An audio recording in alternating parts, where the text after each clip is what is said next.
Hi friends, good afternoon. Friends, जो हमने start किया है, मैं आपको ऑलरेडी करंट अफेयर्स के वीडियो दे रहा हूं। फिर सुबह मैंने एक वीडियो आपको दिया था सौरमंडल का। उसी के साथ साथ हम हिंदी और स्टार्ट करते हैं आज से। और हिंदी में पहले आपको व्याख्यात्मक रूप से पढ़ाया जाएगा, फिर उसके जस्ट बाद उसी से संबंधित क्वेश्चन आंसर्स करा दिए जाएंगे। जैसे अभी मैं आपको पढ़ाने वाला हूँ हिंदी की वर्णमाला, जो बिल्कुल हिंदी का फर्स्ट चैप्टर होता है। ठीक है, पहले मैं वर्णमाला पढ़ाऊंगा, इसके बाद जो दूसरा वीडियो आएगा उसमें आपको मिलने वाले हैं हिंदी वर्णमाला के question answers. Hand to hand सबकी हम प्रैक्टिस करते रहेंगे। ठीक है, तो आइए बिना टाइम गवाए हम आगे बढ़ते हैं। हिंदी वर्णमाला में हम पढ़ेंगे। देखो, हिंदी जो मैं आपको पढ़ाऊंगा फिलहाल वर्णमाला है। कहने का मतलब है हिंदी व्याकरण का एक पोर्शन होगा, दूसरा पोर्शन होगा आपका हिंदी रचनाएं वगैरह होंगी उसमें, और एक होगा आपका हिंदी गद्यांश वगैरह जो होते हैं। तो पहले सबसे पहला काम होगा, हम सबसे पहले हिंदी का व्याकरण पोर्शन खत्म करेंगे। तो उसी के तहत हमारा ये पहला चैप्टर है वर्णमाला। ठीक है, स्टार्ट करते हैं। वर्णमाला है क्या, देखते हैं। जब हम अपने भाव दूसरों तक पहुंचाते हैं तथा दूसरों के भावों को सुनते और समझते हैं, उसे भाषा कहते हैं। भाषा को लिखने के लिए आवश्यक चिन्हों को वर्ण कहते हैं। मीन्स जो भाषा हम प्रयोग करते हैं, इसको लिखने के लिए जो आवश्यक चिन्ह होते हैं, जिन चिन्हों की जरूरत पड़ती है, उन्हें हम कहते हैं वर्ण। वर्ण लिखित भाषा की सबसे छोटी इकाई, सबसे छोटी एवं अविभाज्य इकाई है। वर्ण जो है लिखित भाषा की सबसे छोटी और ऐसी इकाई है जिसके हम टुकड़े नहीं कर सकते, मीन्स अविभाज्य इकाई है। वर्ण के उच्चारित रूप को ध्वनि कहते हैं तथा यह मौखिक भाषा की सबसे छोटी इकाई है। जो वर्ण का उच्चारित रूप है वो ध्वनि है, और ध्वनि जो है मौखिक भाषा की सबसे छोटी इकाई है। जैसे कै अगर मैं लिखता हूँ तो वर्ण, और अगर मैं बोलता हूँ तो ध्वनि। ठीक है, महर्षि पाणिनि को वर्णमाला का जनक माना जाता है, क्योंकि इन्होंने वर्णमाला को व्यवस्थित क्रम में रखा था। जो महर्षि पाणिनि हैं, इन्हें वर्णमाला का जनक माना जाता है। ऐसा नहीं है वर्णमाला इन्होंने बनाई है, नहीं, वर्णमाला पहले ही बनी हुई थी, लेकिन इन्होंने वर्णमाला को व्यवस्थित क्रम में रखा। इसी कारण महर्षि पाणिनि को वर्णमाला का जनक कहा जाता है। आशा करता हूँ समझ आ रहा होगा ठीक से। फिर इसके क्वेश्चन आंसर्स कराएंगे, बिल्कुल सारी हिंदी बढ़िया करके आपको ऐसे ही कंप्लीट करा दी जाएगी। आगे चलते हैं फिर हम। वर्णमाला को दो भागों में बांटा जाता है, स्वर और व्यंजन। संपूर्ण वर्णमाला को दो भागों में बांटते हैं, एक है स्वर और एक है व्यंजन। स्वर क्या होते हैं? जो वर्ण उच्चारण में किसी दूसरे वर्ण की सहायता नहीं लेती तथा उच्चारण की दृष्टि से स्वतंत्र होते हैं, स्वर कहलाते हैं। ऐसे वर्ण जो उच्चारण के लिए किसी दूसरे पर निर्भर नहीं होते, या मतलब किसी दूसरे की सहायता नहीं लेते और उच्चारण की दृष्टि से स्वतंत्र होते हैं, वे स्वर कहलाते हैं। इनकी संख्या 11 है। कौन सी? छोटा आ, बड़ा आ, छोटी ई, बड़ी ई, छोटा ऊ, बड़ा ऊ, रस्व ऋषि, ए ऐ ओ औ। स्वरों की संख्या 11 हो गई। इन 11 स्वरों की कुल 10 मात्रा है। ये जो 11 स्वर हैं, इनकी 10 मात्रा होती हैं। फिर इन स्वरों को 3 भागों में बांटा जाता है। ये 11 स्वर जो हैं, इनको फिर से 3 भागों में बांटा जाता है। सबसे पहले इनका विभाजन होता है उत्पत्ति या निर्माण के आधार पर। उत्पत्ति या निर्माण के आधार पर स्वरों के 3 भेद होते हैं। उत्पत्ति या निर्माण के आधार पर स्वरों के कितने भेद होते हैं? 3 भेद। सबसे पहला भेद है हमारा मूल स्वर। मूल स्वर वे स्वर जो सबसे पहले बने तथा जिनसे मिलकर अन्य स्वरों का निर्माण होता है, मूल स्वर कहलाते हैं। इनकी संख्या 4 है। मतलब कि जो स्वर सबसे पहले बने थे तथा अन्य स्वर उन्हीं के मेल से बनते हैं, उन्हें हम क्या कहते हैं? उन्हें हम कहते हैं मूल स्वर कहते हैं। इनकी संख्या 4 है। छोटा आ, छोटी ई, छोटा ऊ और रस्व ऋषि। जैसे ये मूल है छोटा आ, इसके साथ फिर छोटा आ मिला और ये जाके बन गया बड़ा आ। ठीक है, तो इन 2 छोटा आ के मिलने से बड़े आ का निर्माण हो गया है। तो ये जो 2 छोटा आ है, तो छोटे वाले जितने भी हैं हमारे स्वर, इन्हें हम मूल स्वर कहते हैं। ठीक है, जो भी मैं आप लोगों को पढ़ा रहा हूँ इनके हैंड टू हैंड आप नोट्स मेंटेन करते हुए चलेंगे तो आप खुद पाएंगे कि जितने भी क्वेश्चन हम आने वाले समय में करने वाले हैं वर्णमाला से संबंधित या आगामी समय में जो भी चैप्टर्स होंगे आप खुद देखेंगे सारा डाटा सारा कंटेंट आपको खुद मिलता चला जाएगा। ठीक है। मूल स्वर के बाद दूसरे होते हैं हमारे दीर्घ स्वर। जिन स्वरों का निर्माण मूल स्वरों के मिलने से होता है दीर्घ स्वर कहलाते हैं। इनकी संख्या भी 4 है। कौन सी? बड़ा आ, बड़ी ई, बड़ा ऊ और रे से ऋषि, बड़ा रे। ठीक है। ये वाला छोटा रे था और ये वाला बड़ा रे है। ऋषि वाले छोटा रे था, ये बड़ा रे है। ठीक है। तो दीर्घ स्वर कौन से होते हैं? जिन स्वरों का निर्माण मूल स्वरों के मिलने से होता है दीर्घ स्वर कहलाते हैं। इनकी संख्या 4 है। बड़ा आ, बड़ी ई, बड़ा ऊ और बड़ा रे। अगले होते हैं हमारे संयुक्त स्वर। जब 2 अलग अलग स्वर मिलकर नए स्वर का निर्माण करते हैं तो संयुक्त स्वर कहलाते हैं। इनकी संख्या भी 4 है। ए, ऐ, ओ, औ। तो जो हमारे संयुक्त स्वर हैं इनकी संख्या भी 4 है। कौन कौन से हैं? ए, ऐ, ओ, औ। ठीक है। इसके बाद स्वरों को फिर से विभाजित किया जाता है। मात्रा या उच्चारण में लगने वाले समय के आधार पर स्वर फिर से विभाजित कर दिए जाते हैं। किस आधार पर? मात्रा या उच्चारण में लगने वाले समय के आधार पर। इस आधार पर भी स्वरों के 3 भेद होते हैं। कौन कौन से? ह्रस्व स्वर, दीर्घ स्वर और नीचे आएंगे आपके प्लुत स्वर। ठीक है। ह्रस्व स्वर जिन स्वरों के उच्चारण में सबसे कम यानी 1 मात्रा के बराबर समय लगता है वो हमारे कौन से होते हैं? ह्रस्व स्वर होते हैं। इनकी संख्या 4 होती है। छोटा आ, छोटी ई, छोटा ऊ और रे ऋषि। दीर्घ स्वर जिन स्वरों के उच्चारण में ह्रस्व स्वर के मुकाबले दुगना समय लगता है। कितना? दुगना समय लगता है। दीर्घ स्वर कहलाते हैं। दुगना मीन्स 2 मात्रों के बराबर। जैसे बड़ा आ, बड़ी ई, बड़ा ऊ। ये थोड़ी प्रिंटिंग में दिक्कत आ रही समझने में। बड़ा ऊ है। ठीक है। बड़ा रे, ए, ऐ, ओ, औ। ठीक है। फिर नोट करके यहाँ पे लिखा गया है ए, ऐ तथा ओ, औ का ह्रस्व रूप नहीं होता। ये केवल एक होते हैं। ठीक है। जैसे कहने का मतलब ये है जैसे मैंने लिखा बड़ा आ, इसका ह्रस्व रूप क्या है? छोटा आ। इसी प्रकार से ए, ऐ, ओ, औ ऐसे स्वर हैं जिनका ह्रस्व रूप नहीं होता है।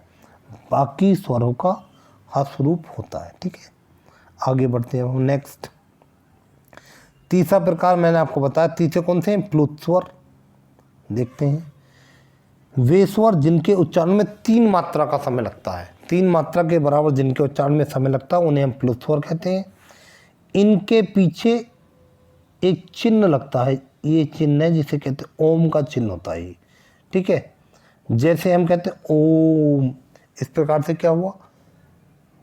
3 मात्रा का, कम से कम 3 मात्रा का समय तो लगा ही लगा। अधिक से अधिक मैं जितनी आवाज़ खींचूंगा खिंच जाएगी। जैसे लिखते हैं राम, इस प्रकार से। ठीक है। तो इस प्रकार के स्वर जो होते हैं कौन से होते हैं?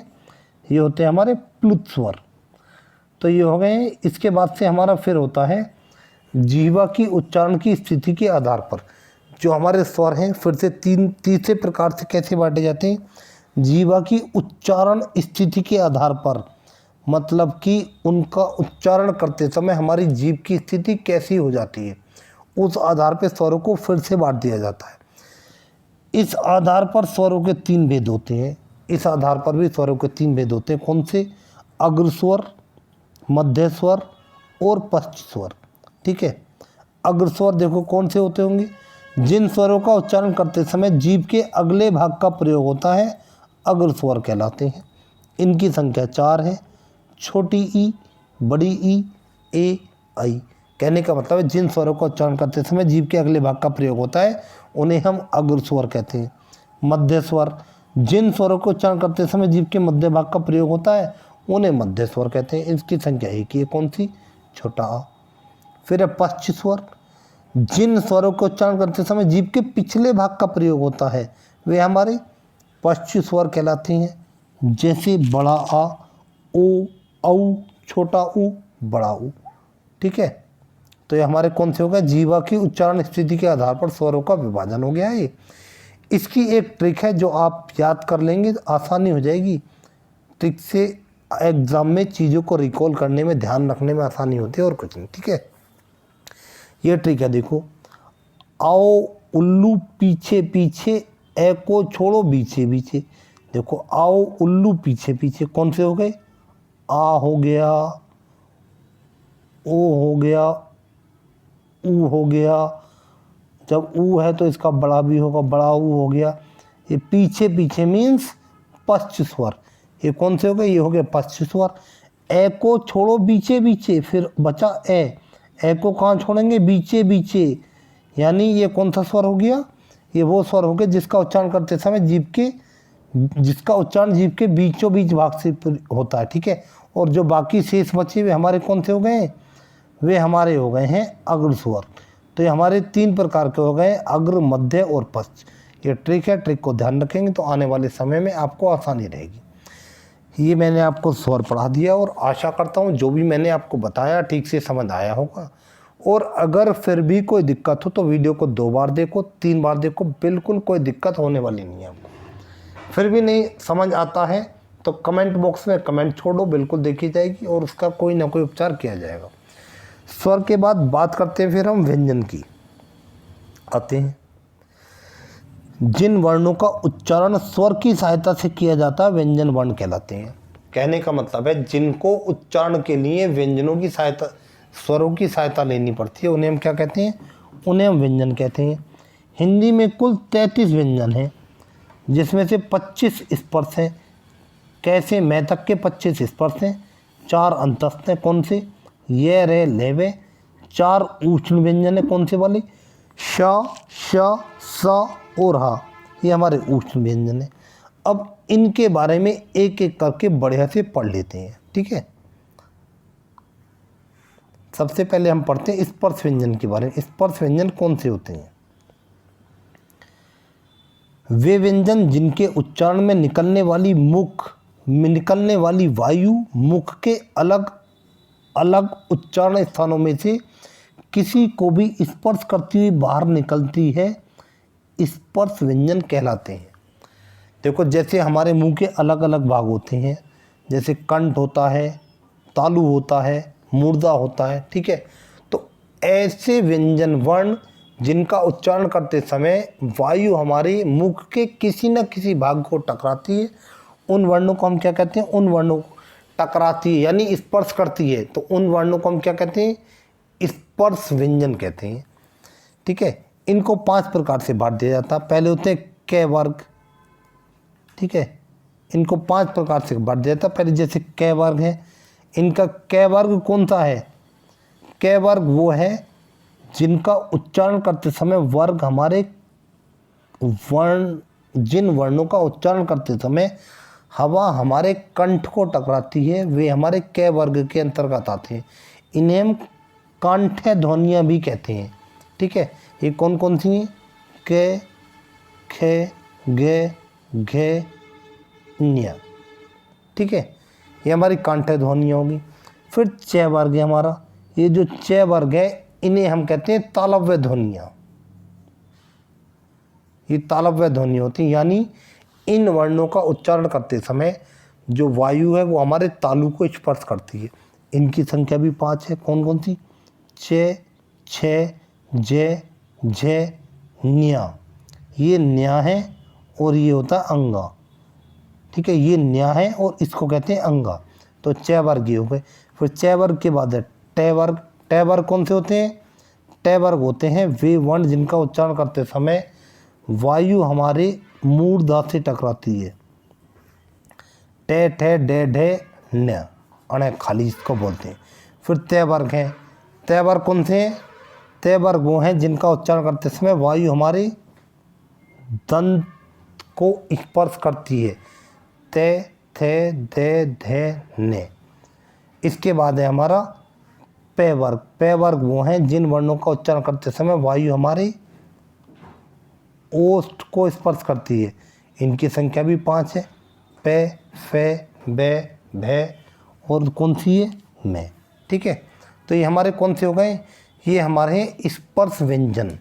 इनको अलग अलग से बांट देगा। ठीक है, ये आप लिख लेंगे। इनकी एक ट्रिक मैं आपको लिखवा देता हूँ। देखो, सिंपल। ये है KTM2, देखो KTM2, कंठ, तालु, मूर्धा, दंत, ओष्ठ। ठीक है, तो ये छोटी सी ट्रिक है, आप इसको याद रख लेंगे तो रिकॉल करने में आसानी हो जाती है। ठीक है, क्या है ये KTM2। फिर आगे आते हैं इसके बाद अंतस्थ व्यंजन। ये हमारे स्पर्श व्यंजन पूरे हो गए हैं। स्पर्श व्यंजन के बाद जो हमें पढ़ने हैं वो है हमारे अंतस्थ व्यंजन। अंतस्थ व्यंजन देखो, वे व्यंजन जिनके उच्चारण में निकलने वाली वायु मुख को नाममात्र स्पर्श करती है, अंतस्थ व्यंजन कहलाते हैं। स्पर्श व्यंजन वो थे जिनका उच्चारण करते समय निकलने वाली वायु हमारे मुख के किसी न किसी भाग को स्पर्श कर रही थी, वे थे हमारे स्पर्श व्यंजन। और जिन वर्णों का उच्चारण करते समय हमारे मुख से निकलने वाली वायु हमारे मुख के किसी भी भाग को नाम मात्र का स्पर्श करती है, उन्हें हम कहते हैं अंतस्थ व्यंजन। ठीक है, अंतस्थ व्यंजन को अर्ध स्वर भी कहते हैं, वेरी इंपॉर्टेंट। अंतस्थ व्यंजन को अर्ध स्वर भी कहते हैं। स्वर के उच्चारण में वायु बिल्कुल भी स्पर्श नहीं करती और इनके उच्चारण में नाम मात्र स्पर्श करती है। बात समझ रहे हैं आप? इन्हें अर्ध स्वर क्यों कहते हैं?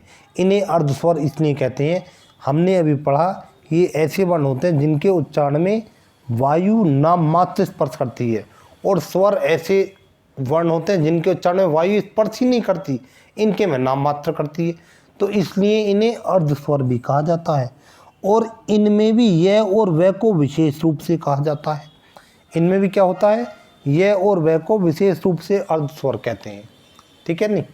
देखो, जैसे आपको क्वेश्चन आता, निम्नलिखित में से अर्ध स्वर है, निम्नलिखित में से अर्ध स्वर है। मैंने अभी आपको पढ़ाया था अंतस्थ व्यंजन कौन से हमारे? अंतस्थ व्यंजन होते हैं हमारे य, व, र और ल।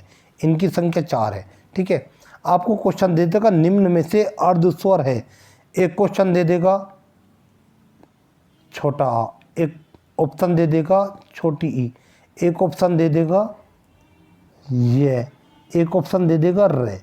ठीक है, तो देखो ये तो अर्ध स्वर नहीं है क्योंकि ये तो पूरा स्वर है, ये भी पूरा स्वर है।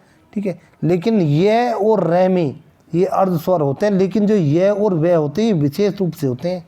अगर दोनों में ये दिए होंगे तो इनमें हमारा विशेष रूप से ये होगा। कहने का मतलब मेरा ये, मैं ये समझाना चाह रहा हूँ। ठीक है नहीं? तो ये हमारे अंतस्थ व्यंजन हो गए। अंतस्थ व्यंजन के बाद फिर आगे बढ़ते हैं, ऊष्म व्यंजन कौन से होते हैं देखते हैं। वे व्यंजन जिनके उच्चारण में निकलने वाली वायु उच्चारण स्थान और जीवा के बीच घर्षण करती हुई बाहर निकलती है। मतलब कि जिन वर्णों का उच्चारण करते समय वायु उच्चारण स्थान और जीवा के बीच घर्षण करती हुई बाहर निकलती है, उन्हें हम ऊष्म व्यंजन कहते हैं। इन्हें संघर्षी व्यंजन भी कहा जाता है।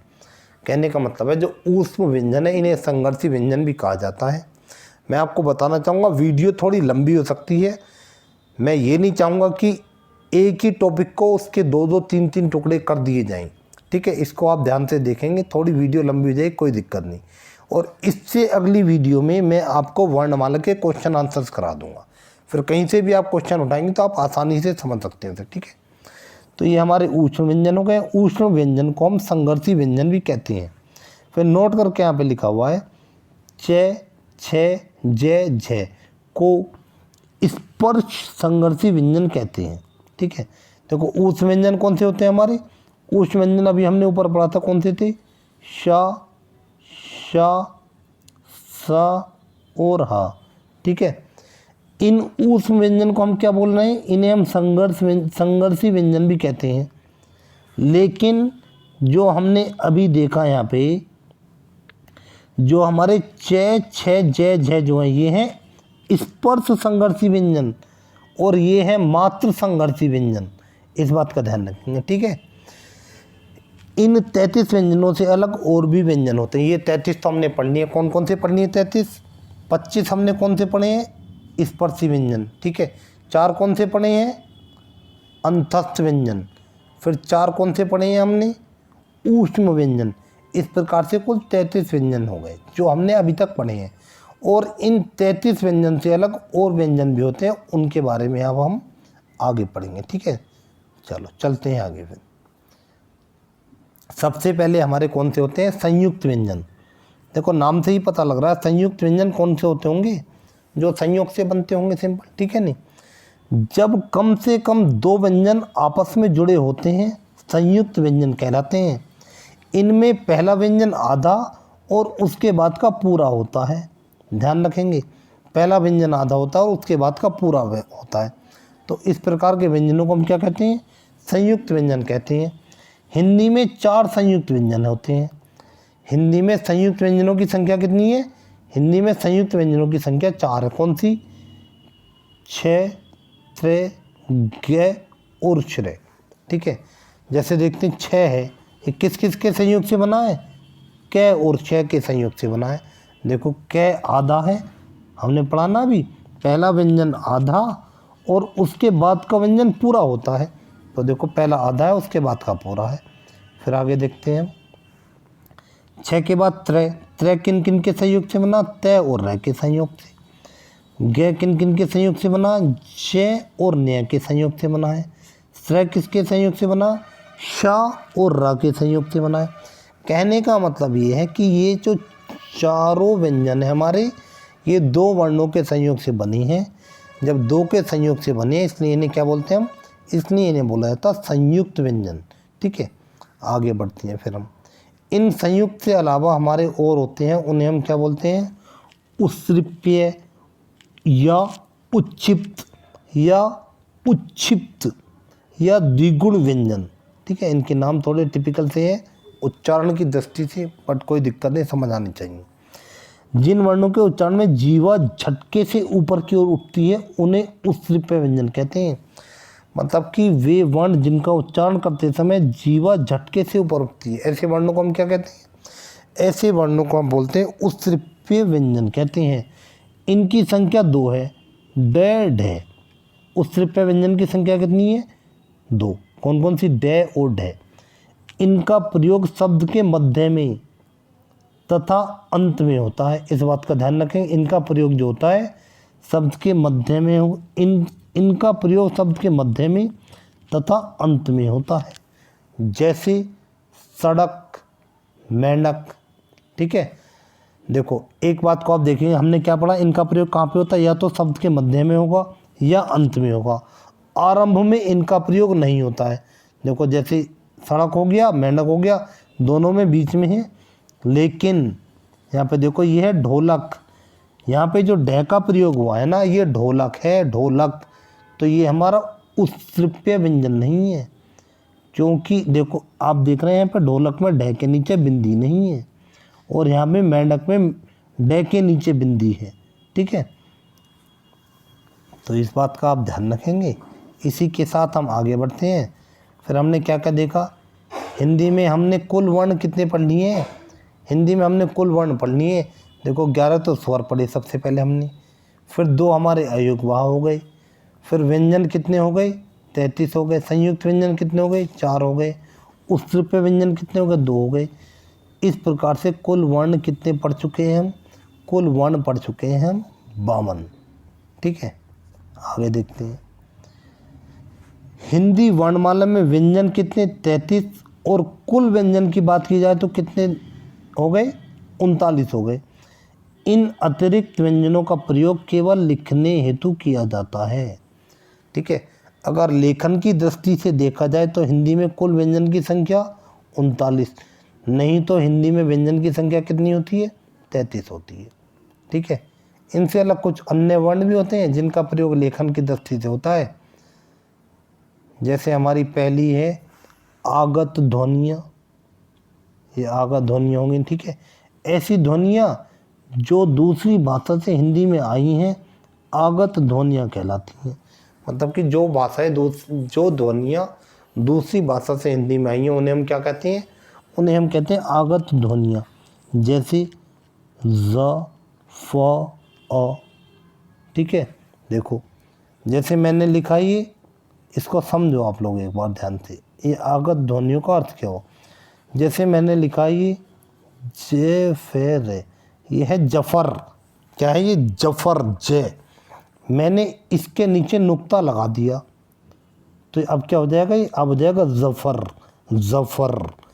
तो ये जो जय है इसको हम बोलेंगे आगत ध्वनि। ठीक है, बिल्कुल समझ आ गया होगा, कोई दिक्कत रहने वाली बात ही नहीं है। फिर आगे देखते हैं, ज़ और फे ये कहाँ से आए हैं? ये आए हैं फारसी भाषा से। यहाँ से मैंने ब्रैकेट में लिख दिया है, नीचे वाले बिंदु को हम नोक्ता कहते हैं। ठीक है, नीचे वाले बिंदु को क्या कहते हैं हम? नोक्ता। और ये अंगा जो है ये अंग्रेजी भाषा से लिया गया। अंगा कौन सा है? जो डॉक्टर के ऊपर प्रयोग होता है, डॉक्टर। ठीक है, तो ये किस भाषा से लिया गया? ये अंग्रेजी भाषा से लिया गया। ये हमारी आगत ध्वनियों की बात हो गई है। आगत ध्वनियों के बाद फिर हमारी कौन सी है? एक होते हैं हमारे अमानक वर्ण। अमानक वर्ण कौन से होते हैं? ऐसे वर्ण जो हिंदी में पहले प्रयोग किए जाते थे तथा वर्तमान में उनका बदला हुआ रूप प्रयोग होता है, अमानक वर्ण कहलाते हैं। मतलब कि पहले तो प्रयोग होते थे लेकिन वर्तमान में उनका रूप बदल गया, प्रयोग तो हो रहे हैं, रूप बदल गया। तो ऐसे वर्णों को हम क्या बोलेंगे? ऐसे वर्णों को बोलेंगे हम अमानक वर्ण। जैसे देखो, आपने देखा होगा पहले या कुछ पुरानी पुस्तकों में देखने को आपको मिलता भी होगा। जैसे हमारा झ लिखा हुआ होता है कुछ इस प्रकार से होता है ना, भय इस प्रकार से होता है, ल कुछ इस प्रकार से होता है लिखा हुआ। ठीक है, लेकिन वर्तमान में जैसे झ का कौन सा रूप प्रयोग हो रहा है? ये वाला। भय का ये वाला, ल का ये वाला। तो ये वर्ण कौन से हो गए हमारे? ये वर्ण हो गए हमारे अमानक वर्ण। ठीक है, अमानक वर्ण के बाद हमारे एक और होते हैं, ये हमारे पार्श्विक व्यंजन। कै भी होता है लगा हुआ, पार्श्विक बोल देते हैं। देखो, जैसे पार्श्व का शाब्दिक अर्थ होता है बगल। ठीक है, जैसे पार्श्व का शाब्दिक अर्थ होता है बगल, उसी प्रकार से ऐसे व्यंजन जिनके उच्चारण में जीवा के बगल भाग पर बल पड़ता है पार्श्व व्यंजन कहलाते हैं। मतलब कि ऐसे व्यंजन जिनका उच्चारण करते समय हमारी जीवा के बगल वाले भाग पर बल पड़ता है, उन वर्णों को हम क्या कहते हैं? उन वर्णों को हम पार्श्व व्यंजन कहते हैं या पार्श्विक कह देते हैं। ठीक है नहीं? जैसे देखो, इसको देखते हैं हम। जैसे ये है ले और ये लह बोलेंगे तो कुछ हमें साइड में ऐसे लगेगा जैसे हमारे गले फूल से रहे, जो हमारे गाल फूल से रहे, कुछ अंदर से वायु सी आ रही है। ठीक है, तो हमारे पार्श्विक व्यंजन हो गए। पार्श्विक के बाद फिर होते हैं हमारे लुंठित या प्रकंपित व्यंजन। जिन शब्दों को उच्चारण के समय जीवा पीछे की ओर मुड़ती है, पीछे की ओर मुड़ जाती है, लुंठित या प्रकंपित व्यंजन कहलाते हैं।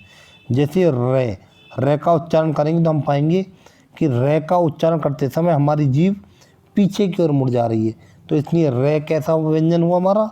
लुंठित। और इसे प्रकंपित व्यंजन भी कहते हैं। ठीक है, फिर इसके बाद है हमारा वर्णों का उच्चारण स्थान। देखो, वीडियो थोड़ी लंबी हो रही है लेकिन धैर्य बनाए रखेंगे, देखते रहेंगे। आज के बाद वर्णमाला पढ़ने की जरूरत नहीं पड़ेगी।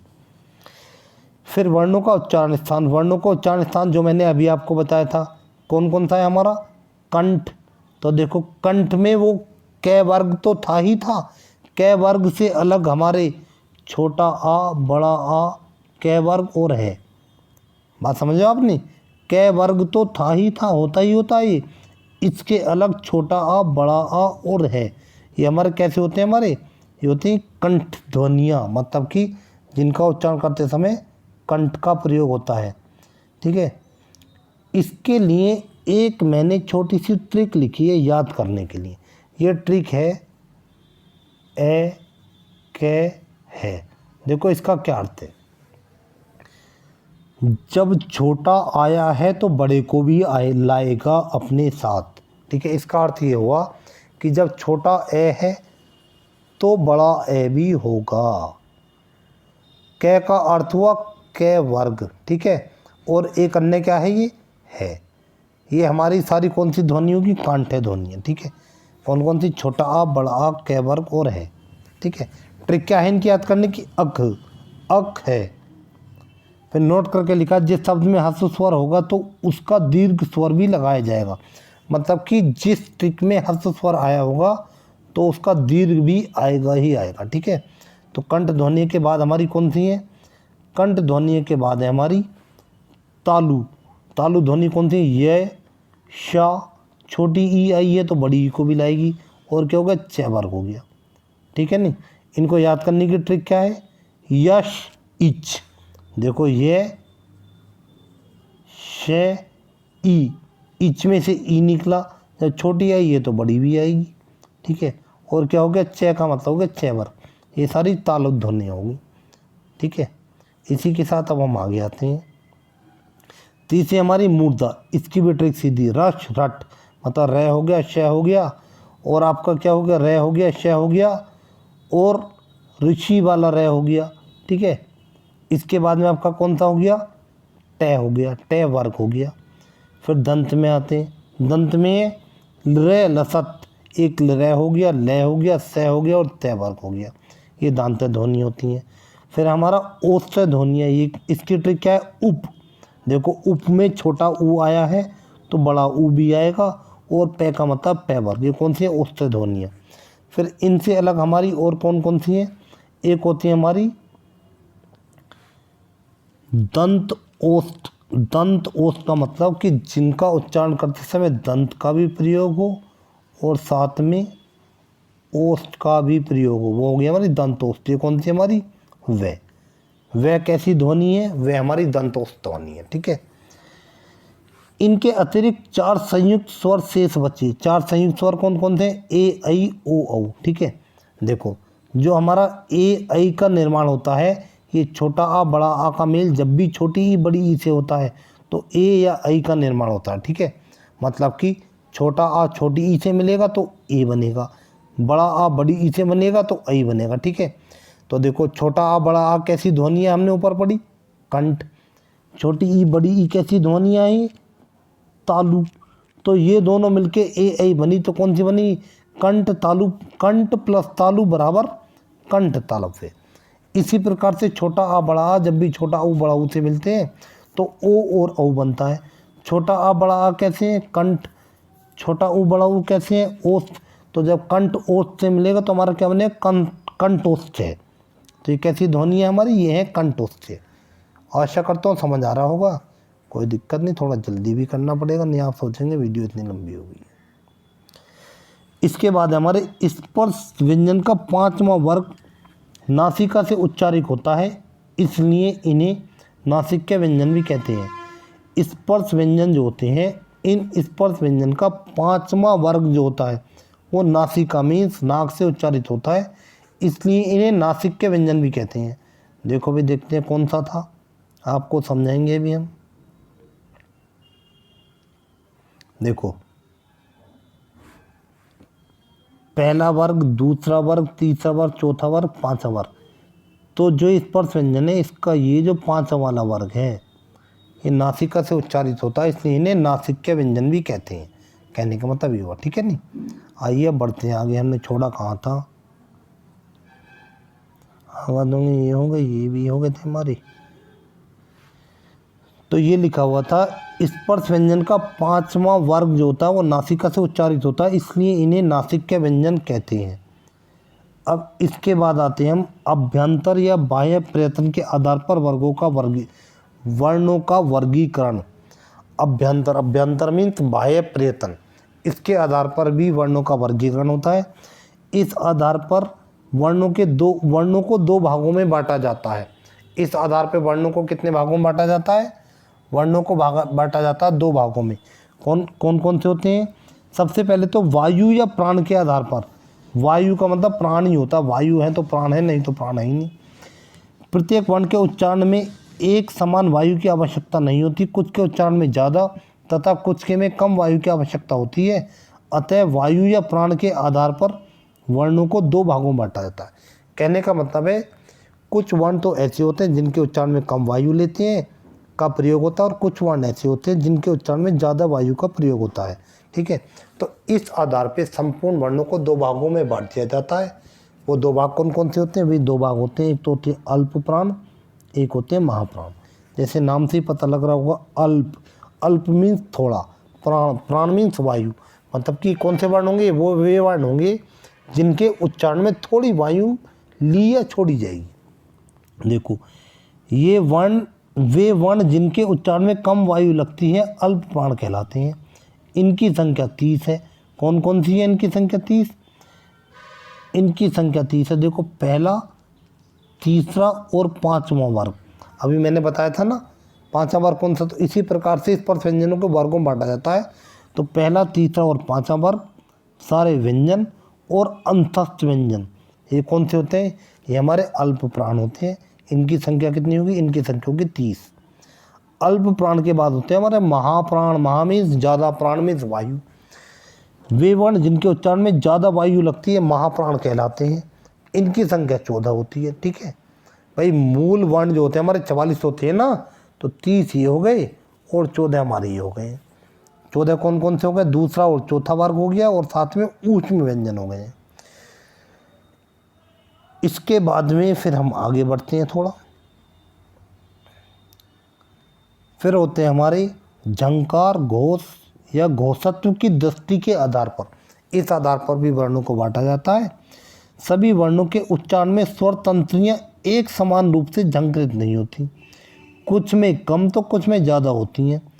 इस आधार पर भी वर्णों को दो भागों में बांट दिया जाता है, अघोष और सघोष। कहने का मतलब है वर्णों का उच्चारण करते समय जो हमारे मुख की स्वर तंत्रियाँ होती हैं, कुछ वर्ण का उच्चारण करते समय तो उनमें ज़्यादा झनकार होती है और कुछ का उच्चारण करते समय उनमें कम झनकार होती है। तो इस आधार पर भी संपूर्ण वर्णों को दो प्रकार में बांटा जाता है, एक तो होते हैं अघोष और एक होते हैं सघोष। ठीक है, देखो ये कौन से होते हैं? अघोष जिन वर्णों के उच्चारण में स्वर तंत्रियाँ कम झंकृत होती हैं। ए जहाँ लग जाता है वहाँ तो कम का सेंस आएगा। ठीक है, ए मीन्स अल्प, कम, और घोष मीन्स झंकार। मतलब कि जिन वर्णों के उच्चारण करते समय स्वर तंत्रियों में कम झंकार होती है उन्हें अघोष वर्ण कहते हैं। इनकी संख्या 13 है। कौन कौन सी? पहला और दूसरा वर्ग तथा श, श और श। मतलब कि जो आपके संघर्षीय उष्ण व्यंजन थे उनमें से है को छोड़कर 3, तो इनकी संख्या 13 है। फिर अघोष के बाद है सघोष। सघोष देखो कौन से होते हैं? स माने 7, घोष माने कंपन। मतलब कि ऐसे वर्ण जिनके उच्चारण में स्वर तंत्रियों में ज़्यादा कंपन होता है वे कौन से होते हैं हमारे? वे होते हैं हमारे सघोष। चलो देखते हैं।